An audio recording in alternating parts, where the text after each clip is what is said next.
HighBridge, a division of Recorded Books, presents Brutes, a Novel by Dizz Tate. Read by Eleanor McCormick. We dug a hole. Our white hair warmed around the thing. We asked, "Is this a genesis?" No, we agreed. The thing was not a genesis. A genesis is when he sweeps across the water. We nodded. It rustled. We stood closer to each other. We asked, "What is this? A stillness?" We watched it from a distance. We agreed. The thing was not a stillness. Sabrina Ora Mark. 1. Where is she? We imagine her mother asking first. She will say at once, quietly, standing in Sammy's bedroom doorway. She will see the flat bed, the quivering screen ripped back from the window. The second time she asks, her voice will shake, and the third time it will rise and turn ragged. Her father will run to the room, and he will ask the question too.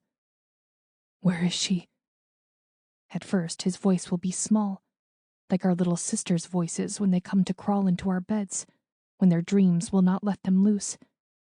The second time he asks, it will be demanding, like the room is a person refusing to tell him what it knows. The third time he will be on the phone, and his voice will have settled into the one he uses to preach in church, a respectful voice, a calm voice, even when he describes the devil and all the details of hell. The question will spread through the phone lines and cause men to move from their chairs and into their cars. Sammy's mother will call her mother and the women she trusts around town, and though they will not repeat the question back to her, they will hang up and call others, or they will even run and knock on neighbors' doors because the question is impatient. It cannot wait for the whining of rings. We imagine the question rippling out of Sammy's house, out of Falls Landing, leaking onto the highway, over the ruins of the construction site, spreading up our apartment towers. Even the lake seems to bristle, the question tickling its surface as it moves like a first threatening wind. Night stains the sky slowly, then all at once, we watch like we have always watched.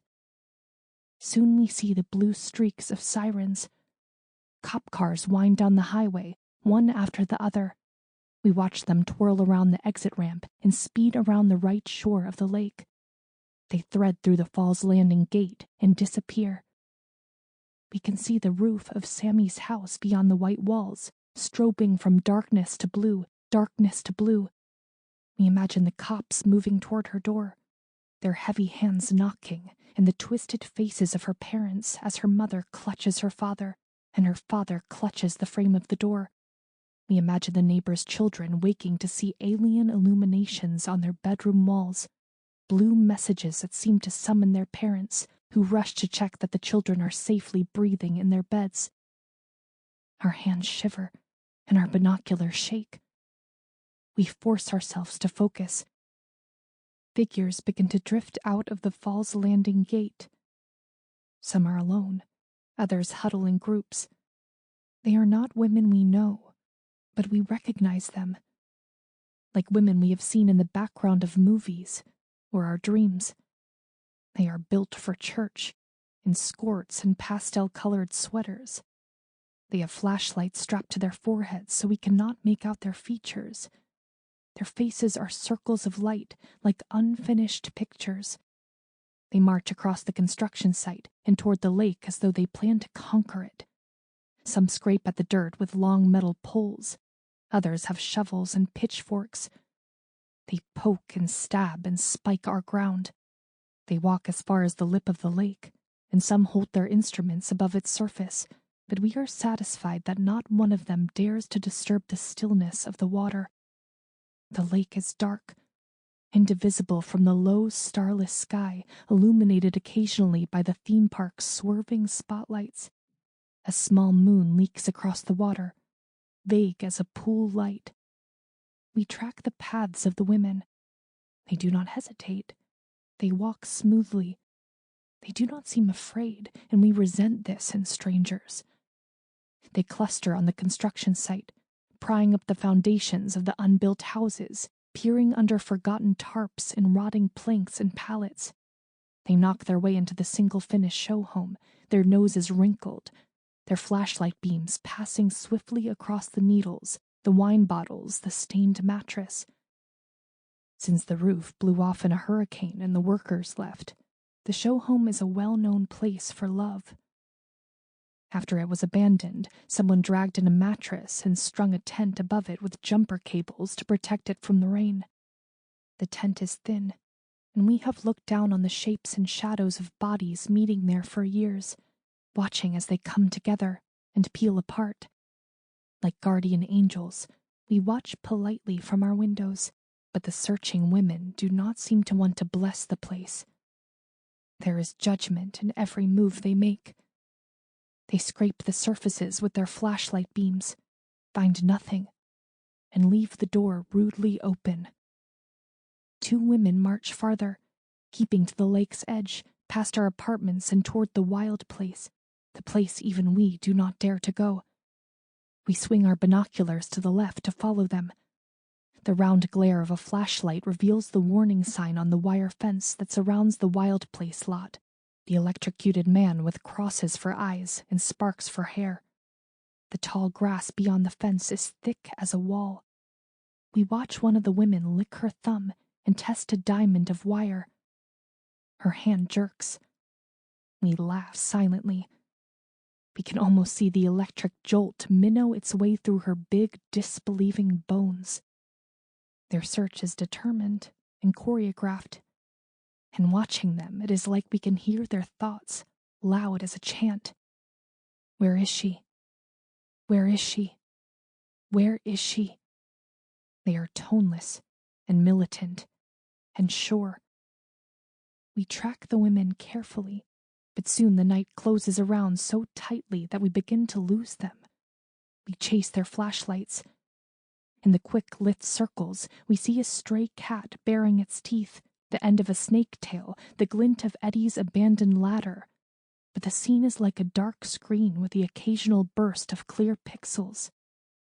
We resist sleep, but it tugs our eyes down, the same way it does when we vow to stay up all night at sleepovers. But coffee and scary movies just give us stomach aches and strange dreams. We sit cross-legged at our windows, our heavy heads slumped against the glass. The action starts to skew. The bright, faceless women rise into the air like spacewalkers. Ladders hang loose, caught on the fabric of the sky. The women leap up to grab the rungs. They open their mouths as if to speak to us, but we only hear the screeching of the stray cats fighting their nightly battles between our apartment blocks. When we wake up, the sun has just appeared, a thick red muscle bleeding low across the lake. We rub our eyes and stare. The women have returned to the ground. The hot air blurs around them.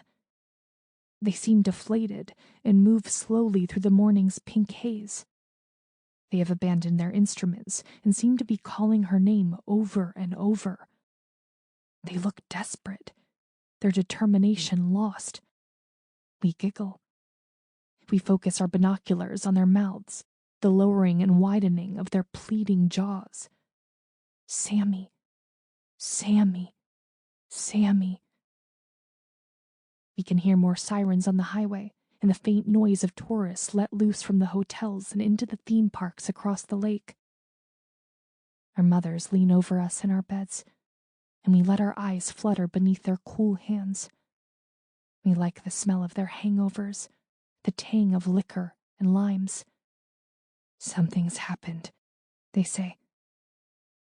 What? We whisper. The preacher's daughter, that little girlfriend of Eddie's, they can't find her. We keep our eyes closed. Little girlfriend. We roll our eyes behind our lids. The one with the short hair. What's her name? The one with the short hair. Our mothers are so innocent. They don't know anything about our fierce attachments, our hatching hearts. Sammy, we say.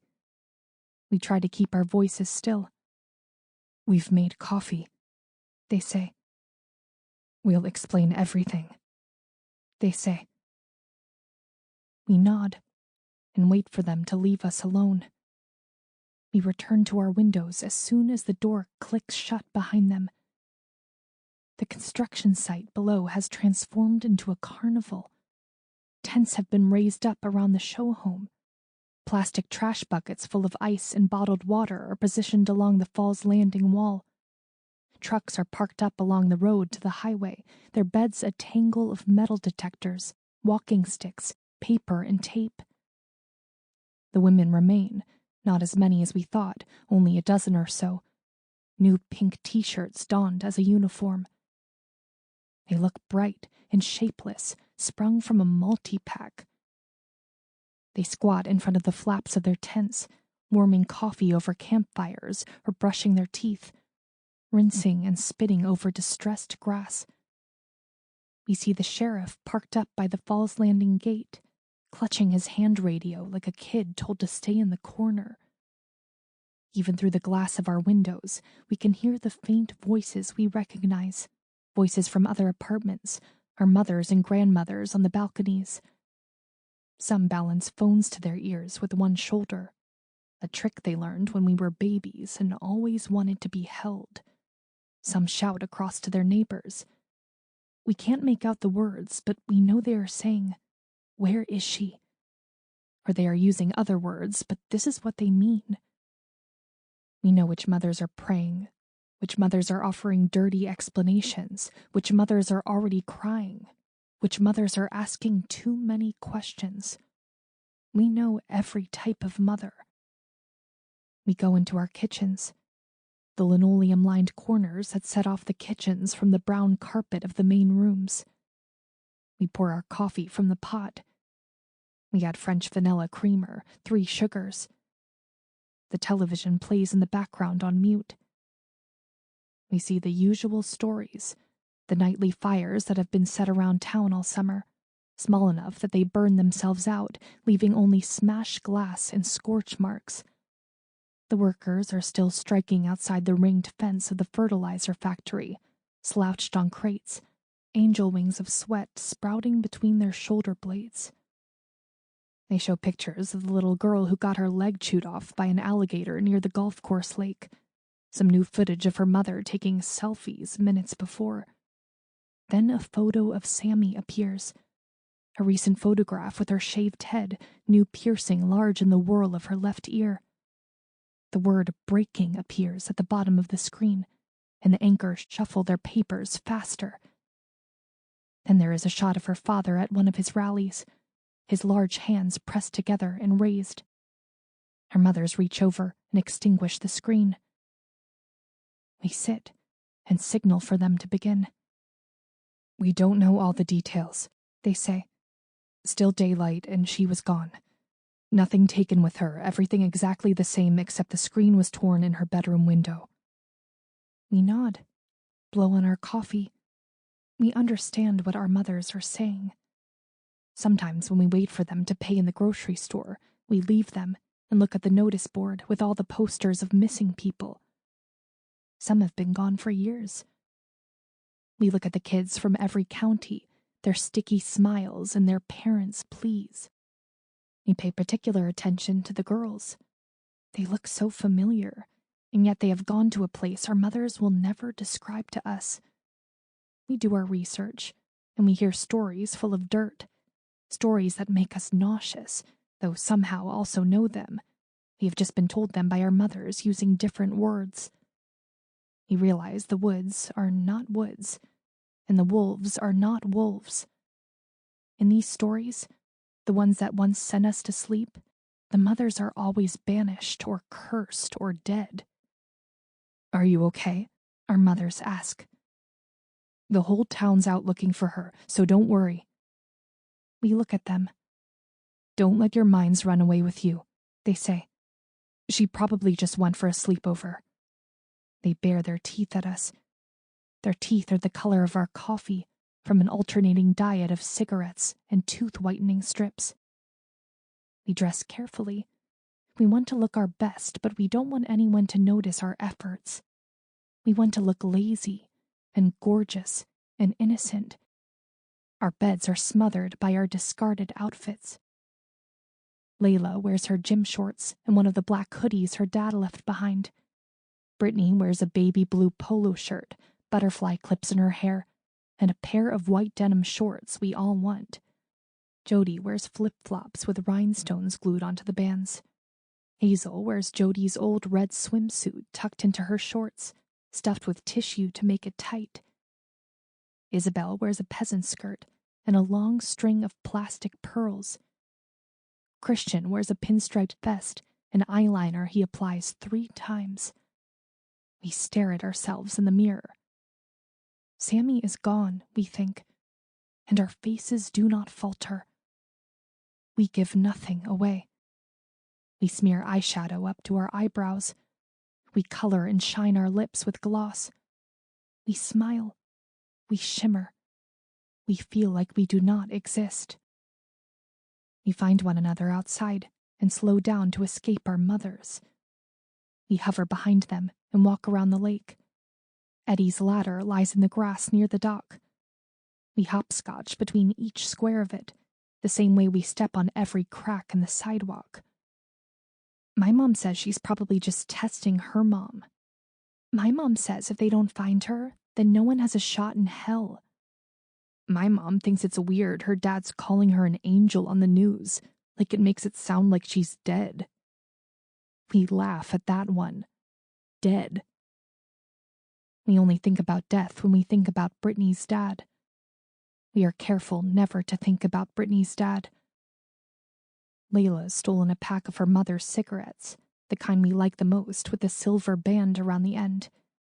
We crouch on the steps of the show home, Layla on the top step, the rest of us huddled below her like a human pyramid. Layla reaches behind her and slams the door firmly shut. "Got a pen?" she says. We empty our pockets. We only have Christian's eyeliner. Layla writes "keep out" on the door with a little heart. She returns the eyeliner. Christian looks at it sadly before stuffing it into his back jeans pocket. "We'll split up," says Layla. "We'll split up and listen to everyone." We shrug and nod and chew on our cigarettes. We don't like to split up. We like to stay close, link arms, nod our heads on one another's shoulders, lie across one another's laps. But we do what Layla tells us to. We walk around. We hover near clusters of women. Younger kids are glitter gluing angel wings onto the backs of pink t-shirts emblazoned with Sammy's face. There are posters stuck on every telephone pole, blanketing the show home's flimsy frame, hyphenated along the white wall. They are using an old photo of Sammy, a different one from the news. Her hair is long and her teeth are unbraced. It is like everyone is looking for a different Sammy than the girl we watch on the wall, flying down the ladder to meet Eddie every night. Poles and black lights and shovels wink in the white sunlight. Everything looks illuminated from the inside. Our heads hurt. "Please do not share evidence," a churchwoman shouts over a megaphone. "Give it to us and it will be passed on to the correct authorities." "Did she say titties?" says a boy. Another boy snorts, and a woman hits their heads with a rolled-up poster. We keep glancing back at the lake, but it is still as always. The lake never moves, but we find its stillness hard to believe. It seems to be tricking us, and we swear if we look quickly enough, just once, we will catch it. Squish the truth that is hiding like a fly in our fists. Across the water, the fertilizer factory bruises the sky with smoke. An orange and blue roller coaster releases a round of screaming hostages. The billboard for the Arabian Nights dinner show experience glitters in the light, the 2 belly dancers undulating around the mantra of "kids eat free." Her mothers stand a little way off, smoking and attracting dirty looks. We check in from time to time, nuzzling into their armpits. They smell sweet now, liquor edged with body wash. They always buy us the strongest scents for the shower: tangerine, zesty lime, vanilla brown sugar. Something must be up. They wouldn't get this crowd out for nothing. She climbed out the window yesterday? You're kidding me. Our girls wouldn't get these numbers. Well, you didn't marry a preacher. You can say that again. They laugh and then pretend to cough when the church women stare at them. Hey, we came to help like everybody else, they whisper. They've scattered to cleave the earth with the heels of their wedge sandals. Someone brings out a coffee urn and sets it up on a plastic table. Someone else brings beer. We can see the brown and green glass poking out between the bottles of water and the trash cans. We steal one and regroup by the show home steps. We like beer, especially when it's cold. Brittany belches beautifully, and we laugh. We can hear the women's voices easily. No one is whispering anymore. The search is starting to seem like any other party. No one has found anything. You think she ran off? Girls do, especially her age. Girls get taken, too. Don't say that. You know this girl shaved her hair off with her dad's razor? You think he had something to do with it? They do make her wear that wetsuit around the pool. Why? Scared of her showing skin. I'd put my girl in a wetsuit if I thought she'd fit in one. You'd get a cat in easier. And less scratches. Maybe she got spooked because of the audition. What about that pretty boyfriend of hers? He says he doesn't know anything. You trust him? You think she ran off? Girls do, especially her age. We hear them sucking their iced coffee through their straws, pulling down swallows of beer. The sun seems to wipe their brains clean so they can start all over again. We finish the beer, and Brittany throws the bottle through the show home's empty window frame. It hits the back wall and smashes all over the mattress. Britt, says Layla. That's not cool. People make love there. Brittany bites her thumbnail. Some of us giggle and some of us shake our heads, but we do not like to disagree, so we forget it. We peer around the walls of the show home. Kids from the apartments get dragged along by their mothers, told to quit asking questions and just look. The smaller kids look crazy with the summer's heat, their hair matted and alive. Older kids stand around, snapping gum, still and bored as cows. Someone's gone to the big store to get snacks. We know the plastic dome containers, the sandwiches, the pale sprinkle cookies. There are a couple of rotisserie chickens to tear apart. A boy offers a girl the end of a bag of chips, and she tips her neck back to let the crumbs rain down her throat. Mothers chew, their faces softening. Boys take huge bites, and girls nibble.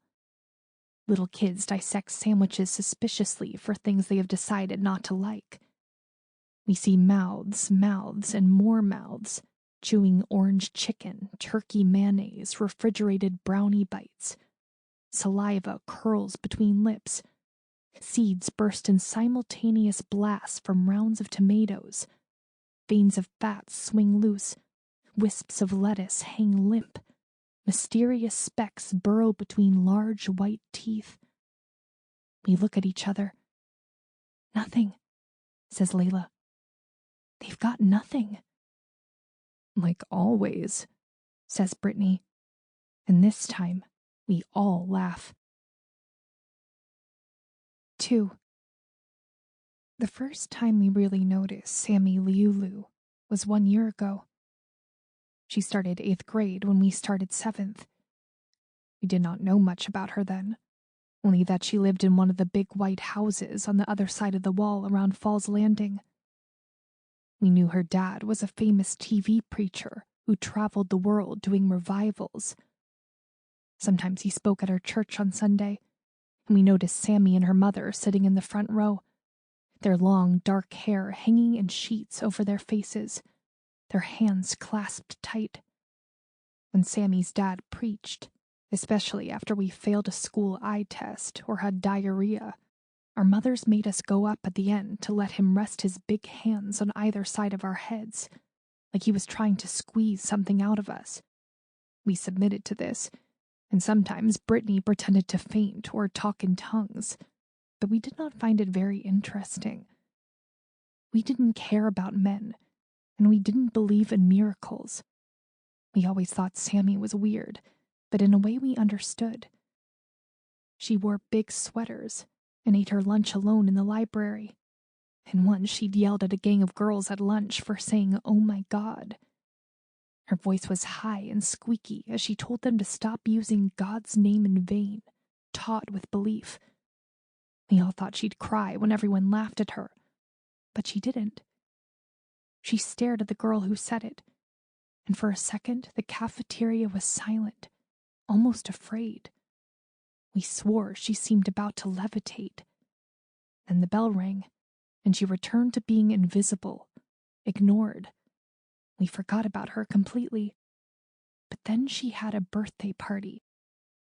She was turning 14, too old to invite her whole class to a birthday party, but Sammy invited every girl in the grade.